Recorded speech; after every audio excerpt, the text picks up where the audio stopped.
Vitaminas e alimentação vegetariana estrita, o que realmente eu preciso saber. Esse é o tema do Conutivec de 2018. Eu agradeço a você que está assistindo, eu agradeço a Thaisa Narvolari e equipe pelo convite, agradeço a oportunidade de estar aqui hoje conversando com vocês.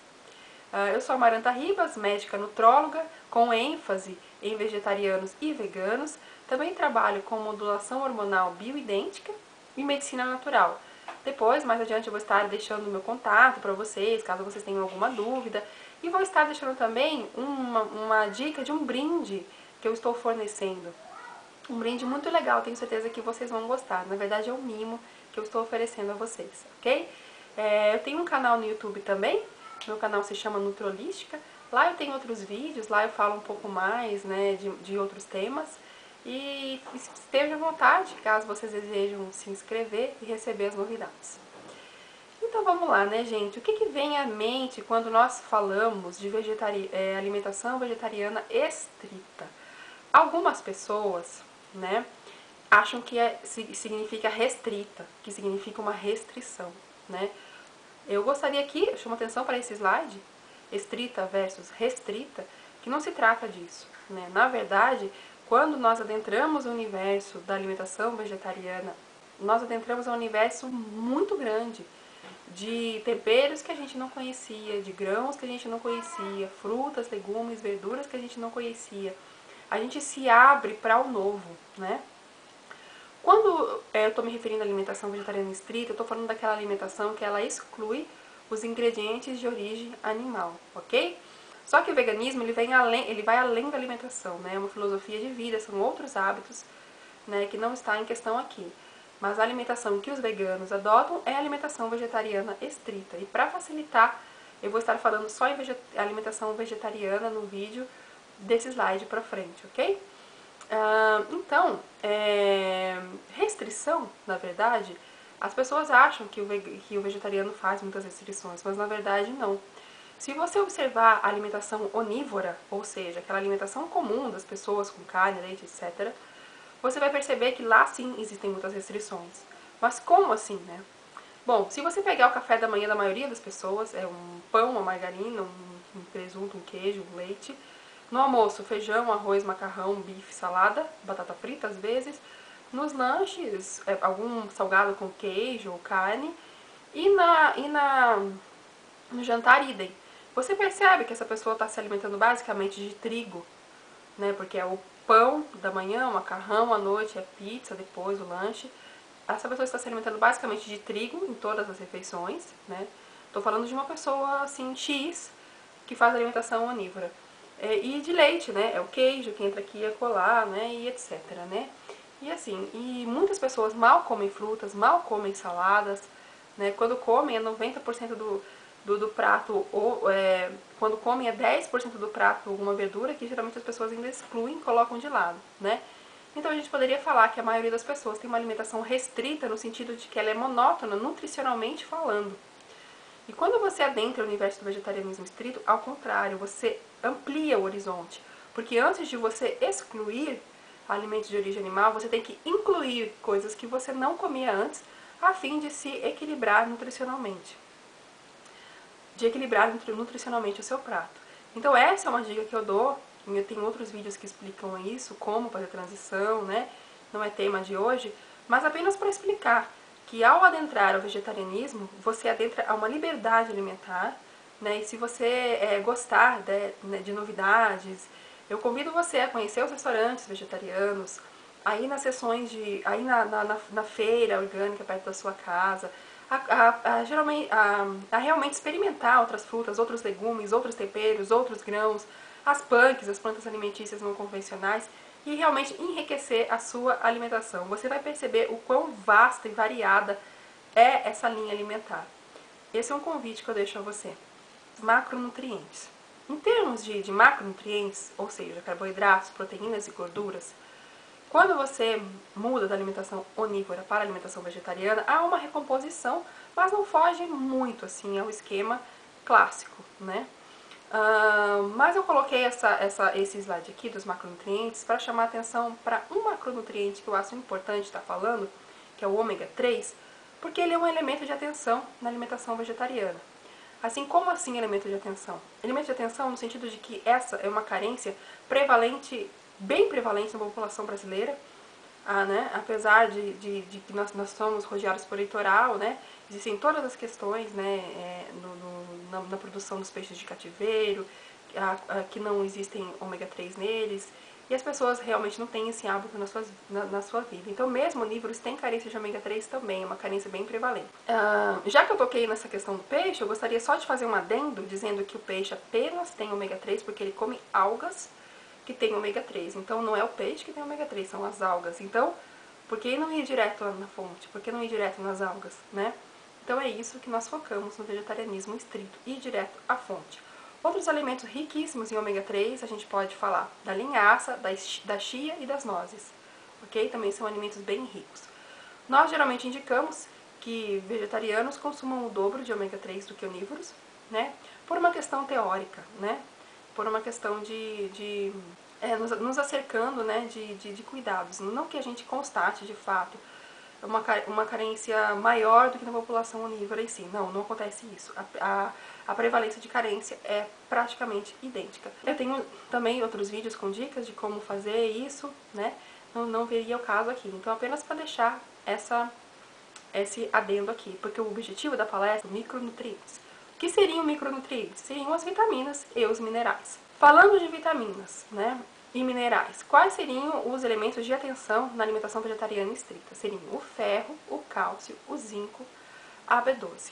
Seria basicamente esses. Nós constatamos, através de trabalhos científicos, que a prevalência de que não há significativamente diferença, né, entre a carência desses micronutrientes na população vegetariana e na população onívora. Não existe isso. Na verdade, isso é meio que se equivale, ok? Mas então por que eu estou trazendo aqui? Estou trazendo aqui para esclarecer, né, para deixar muito claro e para me colocar também à disposição de vocês quanto às dúvidas que vocês tiverem, porque realmente são micronutrientes que são polêmicos, né?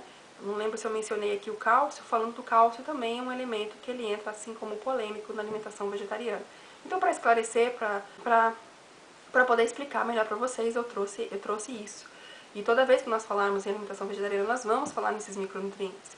E, na verdade, em mais de 250 estudos científicos, né, que se tem, que analisam direta ou indiretamente a alimentação vegetariana, constatou-se, né, que ela dá um banho em termos de vitaminas e nutrientes em relação à alimentação onívora.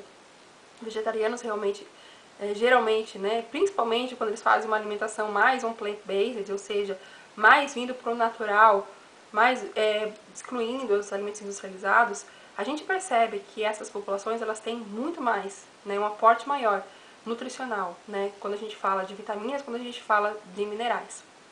Ficando aí um questionamento, um ponderamento na B12, mas eu vou falar isso mais adiante, ok? Então, quais seriam a alimentação vegetariana? Ela apresenta inúmeras vantagens, né? Porque geralmente a pessoa vai comer mais frutas, mais verduras, quando saudável, né? E ela tem esse aporte maior desses micronutrientes, um aporte maior de fibras, um aporte maior de antioxidantes, estando aí os antioxidantes como a grande vedete, né, da alimentação vegetariana, sendo usado inclusive para explicar por que vegetarianos têm, né, um efeito positivo na epigenética, né, causando aí redução das doenças crônicas não degenerativas. Nós encontramos índices mais baixos de doenças crônicas degenerativas em vegetarianos, tais como hipertensão, diabetes, alguns tipos de câncer, dislipidemias e por aí vai, né? Nós constatamos que essa população, que essa alimentação realmente ela tem um efeito preventivo, né, e um efeito modulador sobre essas patologias. Uma outra coisa interessante, né, é que a ingestão de fibras, ela também provoca, né, ela faz com que a microbiota de vegetarianos ela seja mais benéfica, né, microbiota intestinal, a flora intestinal, né, falando em outras palavras. E isso faz com que todos os micronutrientes também tenham uma absorção de mais qualidade. O intestino vem sendo apontado como um segundo cérebro, um órgão decisório, inclusive, no que tange a absorção dos nutrientes. Ferro, vamos lá. Será que a carência, que a anemia ferropriva, ela é maior em vegetarianos do que em onívoros? Na verdade, a diferença é discreta e essa carência se equivale, ok? Segundo a Organização Mundial de Saúde, a carência de ferro, ou seja, anemia ferropriva, né, ela é a carência nutricional mais presente na população como um todo, independente da alimentação que a pessoa adota. Cerca de 1/3 da população do mundo todo, né, apresenta anemia por deficiência de ferro, né? Isso é tão sério e tão importante que o nosso governo ele criou estratégias para que o ferro alcance a população. Você já percebeu que no trigo, né, no milho, na farinha de trigo, na farinha de milho e alguns outros produtos, você tem lá a observação, né, que foi acrescido ali ferro e ácido fólico. Eu te pergunto, para que isso? Né? É para vegetarianos? Não, não é.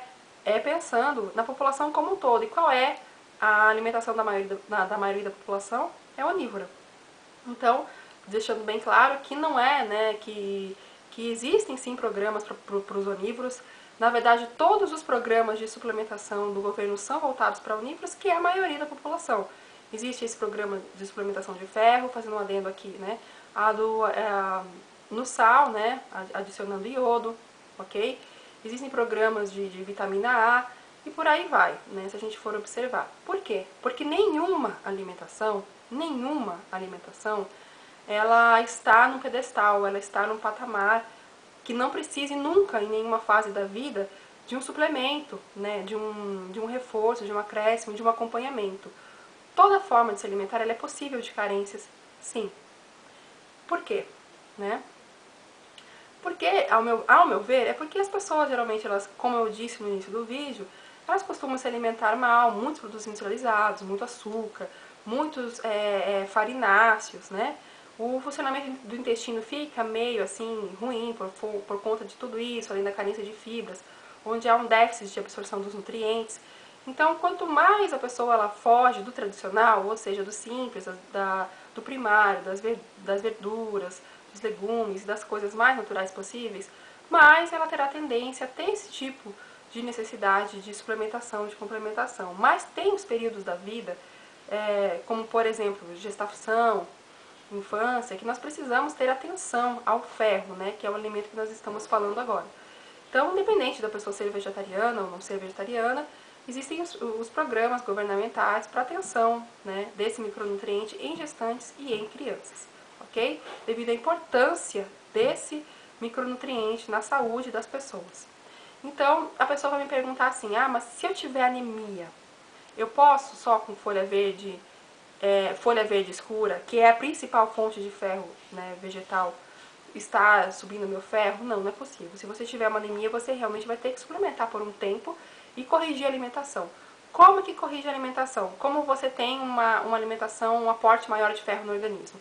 Dando ênfase e prioridade às folhas verdes escuras, tá? Feijão preto, deixando de molho o feijão, né? Para que ele reduza, e no outro dia você troca a água, isso para reduzir o teor de ácido fítico e aumentar a absorção do ferro no organismo, entre outros nutrientes. Temperar saladas verdes com limão, porque a vitamina C potencializa a absorção do ferro. Estar evitando café e chás até 2 horas depois de se alimentar. São algumas dicas para você estar absorvendo e otimizando o ferro na sua alimentação diária, ok? Então, para vegetarianos, depois eu vou voltar a falar mais um pouquinho do ferro aqui, e aí vou colocar mais coisas ainda bem interessantes, bem legais. 5, a gente fala em zinco apenas por uma questão teórica, né? Por conta da carne ser uma boa fonte de zinco, então sempre há esse questionamento se os vegetarianos e veganos não teriam uma carência de zinco mais frequente do que onívoros. Não, isso não acontece, né? O que pode acontecer talvez seja uma reserva um pouquinho menor, mas em termos de aproveitamento, em termos do uso do zinco pelo organismo, a gente não nota diferenças, ok? O zinco vegetal funciona muito bem, obrigada. E quais seriam as fontes de zinco vegetal mais importantes? Nós temos zinco vegetal bastante presente, sementes de abóbora, germes de trigo, em todas as castanhas, nuts, né, de forma geral. Todas as sementes oleaginosas, melhor dizendo assim. E vale a regra que foi dita para o ferro. A vitamina C também potencializa a absorção do zinco, e deixar de molho também faz com que você elimine os antinutrientes e você absorva mais zinco. Só que às vezes na pressa, na correria, a gente acaba não tendo tempo de deixar as sementes oleaginosas de molho para fazer isso. Não tem problema, basta você usar ela como se fosse... O ideal seria você realmente hidratar e tirar os fatores antinutricionais, como um plano A. Mas no dia a dia, na rotina, é melhor você comer aí umas sementes oleaginosas do que você não comer, ok? Vamos falar do próximo micronutriente. Antes disso, deixa eu te explicar. Qual é o benefício do zinco, né, no corpo humano? Para que serve o zinco? O zinco ele trabalha muito na imunidade, né? Ou seja, na produção de células imunes e, e no combate a vírus, bactérias, fungos, etc. Né? Então é interessante sempre a gente ter aí um zinco, dosar o zinco, né? A gente, então, o que a gente dosa mais para vegetarianos, né? E falando aí para as nutris que estão me ouvindo, para os médicos que estão me ouvindo. Perfil para paciente vegetariano. Além dos exames de rotina normais, nós pedimos a ferritina, o zinco, o cobre, a B12, né, a homocisteína e as outras coisas que comumente nós pedimos, vitamina D, colesterol, etc., que isso é comum para todos os pacientes, ok? Cálcio. O cálcio vegetal, né, versus leite, né? O que nós podemos falar contra o leite? Será que o leite ele é bom para a saúde humana? O que você acha? Eu tenho 2 vídeos sobre isso lá no meu canal Nutrolística. Será que é interessante o leite em termos de cálcio? Bom, sim, o leite ele tem bastante cálcio, mas a biodisponibilidade, né? Ou seja, o quanto desse mineral está disponível no leite para ser absorvido pelo organismo humano, não é tão grande quanto a gente pensa. É bem menor, inclusive, do que algumas folhas verdes, tais como brócolis e couve, né? Então, e o leite, inclusive, ele vem sendo implicado em várias doenças, inclusive de patogenia de câncer, né? Principalmente os hormônios dependentes, né? Câncer de mama, próstata e ovário. Além de aumentar a proteína C reativa, né? Que é um marcador inflamatório do corpo, entre outras coisas, né? É um longo papo. Convido você a dar uma assistida no meu vídeo lá. Então, em termos práticos, o que seria melhor, né, para a saúde humana? Seria realmente o cálcio vegetal, né? Então, aonde está o cálcio vegetal? O cálcio vegetal está principalmente nas folhas verdes escuras. Temos outras fontes? Temos. Quais? Amêndoas, gergelim, feijão branco, entre outras mais. Como que nós fazemos para comer o cálcio de boa qualidade? Dando preferência aos alimentos que eles têm uma quantidade boa de cálcio, com uma boa biodisponibilidade e com baixo teor de oxalato, né? Nós temos tabelas que medem a composição dos alimentos, uma bem famosa é a TACO, né? A tabela de composição dos alimentos da Unicamp, que sempre estão sendo feitas novas edições, mas em termos práticos, né? Seria evitar nas refeições com muito cálcio, os alimentos ricos em oxalato, a selga, cacau, beterraba, né? E dar preferência aos que têm bastante biodisponibilidade, como eu disse, couve, né? Brócolis, e colocar isso em mais de uma refeição. Sempre tendo o cuidado com a vitamina D, né? O que fala a favor dos vegetarianos em termos do cálcio é que geralmente os vegetarianos costumam consumir uma grande quantidade de frutas, né, de legumes, e em si isso ajuda a absorção do cálcio do organismo por ajudar aqueles vários mecanismos que eu falei. Influência positiva sobre a epigenética, influência positiva sobre a microbiota intestinal e assim vai, ok? Vamos para o próximo slide, que é um elemento importante e que ajuda na fixação do cálcio nos ossos. Acho que você já sabe qual que é. Vitamina D. A vitamina D ela vem do sol. Quer seja você vegetariano ou onívoro, você precisa tomar sol. E isso, né, vários fatores eles influem, né, nessa assimilação da vitamina D pelo organismo. Entre os principais, idade, cor da pele, temperatura, latitude, poluição do ar, tempos de exposição ao sol, uso ou não de protetor solar, uso ou não de cosméticos e quantidade de roupa, né? Posso falar também da área exposta do corpo. Então tudo isso influi, né? Então o que seria interessante? Seria interessante as pessoas pegarem mais sol, né? Sem protetor solar, se quiserem proteger o rosto, ok, mas pegar uma área boa do corpo, pegar bastante, mais tempo, né, do que geralmente é preconizado, né, e assim, a gente percebe que a carência de vitamina D, né, ela é um fenômeno quase que mundial. Por que isso está acontecendo, né?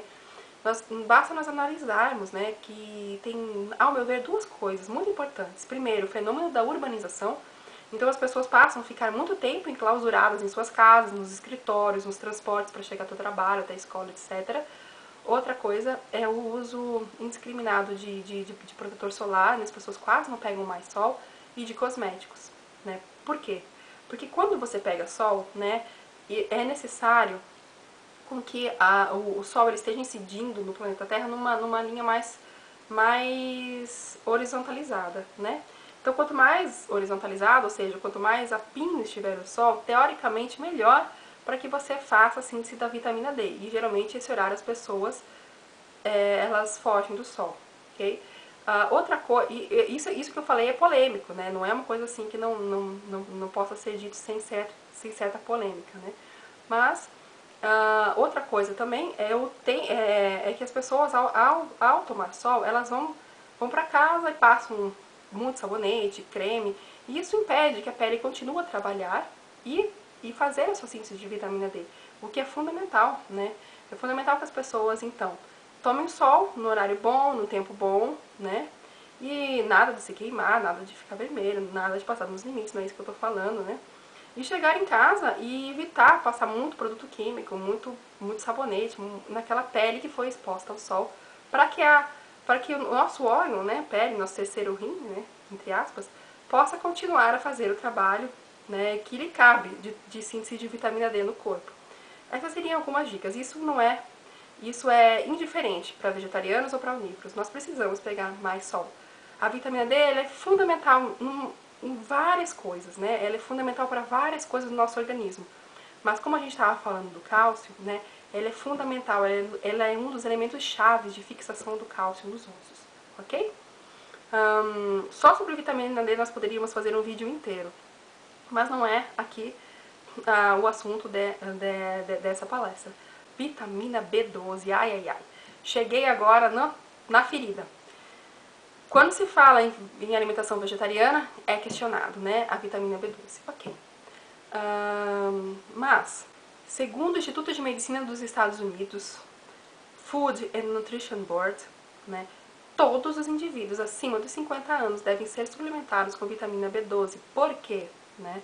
Porque hoje em dia nós estamos descobrindo, né, a medicina está descobrindo, que é cada vez mais frequente, né, a deficiência de vitamina B12 na população em geral. Ela é praticamente uma epidemia silenciosa, né? Então, principalmente a partir da quarta, quinta década de vida, a maioria das pessoas passa a ter deficiência dessa vitamina porque ela a deficiência dela ela é muito mais relacionada à nossa capacidade de absorvê-la, né, da alimentação do que propriamente dita a sua ingesta, né? Então, ela depende muito do funcionamento do organismo, né, para fazer essa absorção, principalmente do intestino, né, como eu disse no começo, ok? No entanto, né, nós temos que estar atentos, sim, vegetarianos, a carência dessa vitamina. Se houver necessidade de suplementar, suplementa-se, ok? Lembrando que nós temos capacidade de estocar essa vitamina por até 5 anos no nosso fígado. Alguns estudos apontam até 20 anos, mas em média, 5 anos nós apontamos o estoque dessa vitamina no fígado. Tendo muito cuidado aí com gestantes e com crianças, principalmente até 3 anos de idade, ok? E com idosos. Na geriatria é comum, né, solicitar a deficiência o exame de vitamina B12, né? Porque na geriatria nós podemos excluir alguns diagnósticos de demência fazendo esse rastreio da deficiência de vitamina B12, ok? Isso para todos, onívoros e não onívoros, onívoros e vegetarianos. Amaranta, é legal eu estar tomando vitamina B12 todo dia? Depende, você pode estar se auto-enganando. Porque os suplementos que geralmente vendem no mercado, de 2,4 microgramas, pode ser que não supra a sua necessidade, né? Essas necessidades, elas são baseadas em estudos populacionais. Então, sempre você vai ter aquele que vai conseguir funcionar bem com 2 microgramas de vitamina B12 e outro vai precisar de 2.000. Então isso é muito individual. O que eu recomendo? Eu recomendo que no seu exame de rotina anual, ou que você já faz, você coloque lá, você peça ao médico que solicite a B12, que solicite a homocisteína, para ver se há necessidade ou não de uma suplementação. No caso de gestantes e de crianças é indiscutível, necessita suplementar sim, e a dose ela é individualizada. Por que a homocisteína? Porque como a B12 ela é um pouco volátil, né, o parâmetro dela, nós precisamos nos cercar de outros fatores para ter segurança que a B12 está carente mesmo. Então nós solicitamos rotineiramente a homocisteína. Homocisteína alta, né, principalmente na ausência de outros fatores de risco, né, que a homocisteína é um marcador de risco cardiovascular. Então, quando nós temos a homocisteína alta na ausência desses fatores, nós atribuímos a B12 baixa. Seria interessante que nós pudéssemos solicitar um exame chamado ácido metilmalônico, mas os convênios não cobrem e é muito difícil na prática fazer esse exame. Então, regra, solicitar B12 com homocisteína. Se houver necessidade de suplementar, suplementa-se. Muito tranquila essa suplementação, gente, não precisa estar dando injeção, a não ser em último caso. Nós geralmente prescrevemos injeção naquelas carências, assim, absurdamente graves, né? Ou quando a pessoa é gastrectomizada, ok? Ou quando ela não vai ter condições de fazer via oral. Mas 95% das vezes nós suplementamos via oral, nós suplementamos sublingual, né? Porque aí ela não precisa passar pelo estômago, pelo intestino, ela é metabolizada direto. E nós suplementamos a metilcobalamina e não a cianocobalamina. Qual a diferença? A diferença é que para você absorver a B12, você precisa transformar cianocobalamina em metilcobalamina. E muitas pessoas têm deficiências nessa conversão, né? É uma deficiência genética. Então, nós já suplementamos a metilcobalamina, que assim fica muito mais fácil, o organismo não precisa converter, ele já absorve direto, ok? Então, fica tranquilo, fica fácil. Estou à disposição para dúvidas, eu vou deixar depois os meus contatos, o meu e-mail. Só sobre o B12 nós poderíamos falar 2, 3, 4, 5 vídeos. É um assunto vasto e apesar de ser extremamente simples, né? Interessante, é paradoxal esse assunto. Então por que, né? Antes de nós passarmos para o próximo slide, por que então? Será que nós podemos dizer que a alimentação vegetariana ela não é legal? Lembra no início do vídeo quando eu falei que a alimentação vegetariana ela reduz, né? Ela está relacionada com menores índices de doenças crônicas não degenerativas, que são as que mais matam na humanidade. Ela está relacionada com um melhor controle de hipertensão, diabetes, dislipidemias e alguns tipos de câncer. Ok. Mas então algumas pessoas podem perguntar, mas se ela é assim tão perfeita, por que ela tem essa carência de B12 nela? Existem várias coisas que apontam, né, que tentando explicar isso, né, por que ocorre essa carência, mas a explicação que eu mais gosto foi essa que eu acabei de dar, né. Hoje em dia, a B12 ela é uma epidemia silenciosa, né, e que não distingue se você é vegetariano ou se você não é onívoro. Você que está me assistindo, dose só B12. Procure pedir ao seu médico, né, ou nutricionista para incluí-la nos seus exames de rotina, ok? Ferro na prática.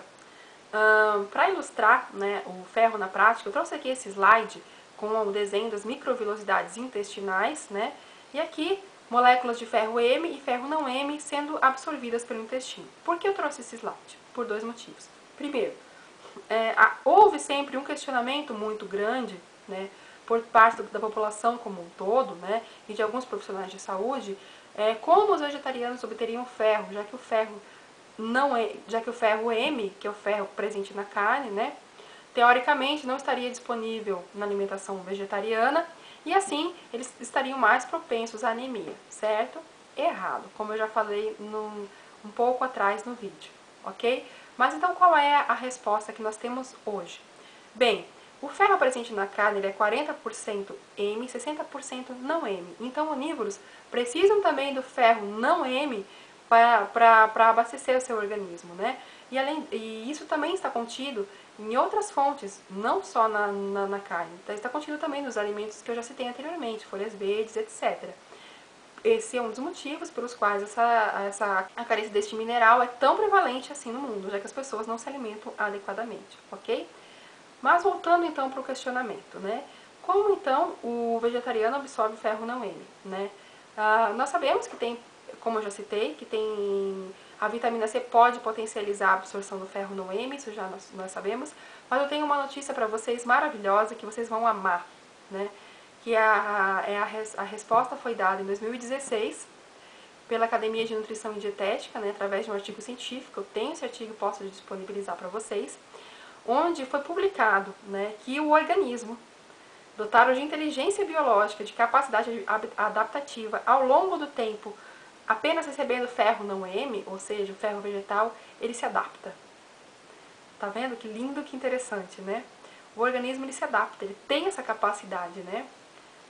Darwin já falava disso, né? E agora nós provamos, né, que isso acontece na alimentação com relação ao ferro.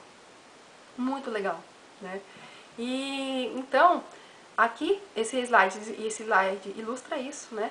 O que eu queria dizer para vocês era isso. Nós já sabíamos, né, que em períodos de grande demanda de ferro, como por exemplo na gestação, ou então de carência, pessoas com anemia ou com uma reserva baixa, o corpo ele é capaz, né, de aumentar a absorção do ferro da alimentação em cerca de até 10 vezes. Isso já era sabido, né? De qualquer forma, é o corpo como um organismo vivo e inteligente se adaptando ao meio ambiente.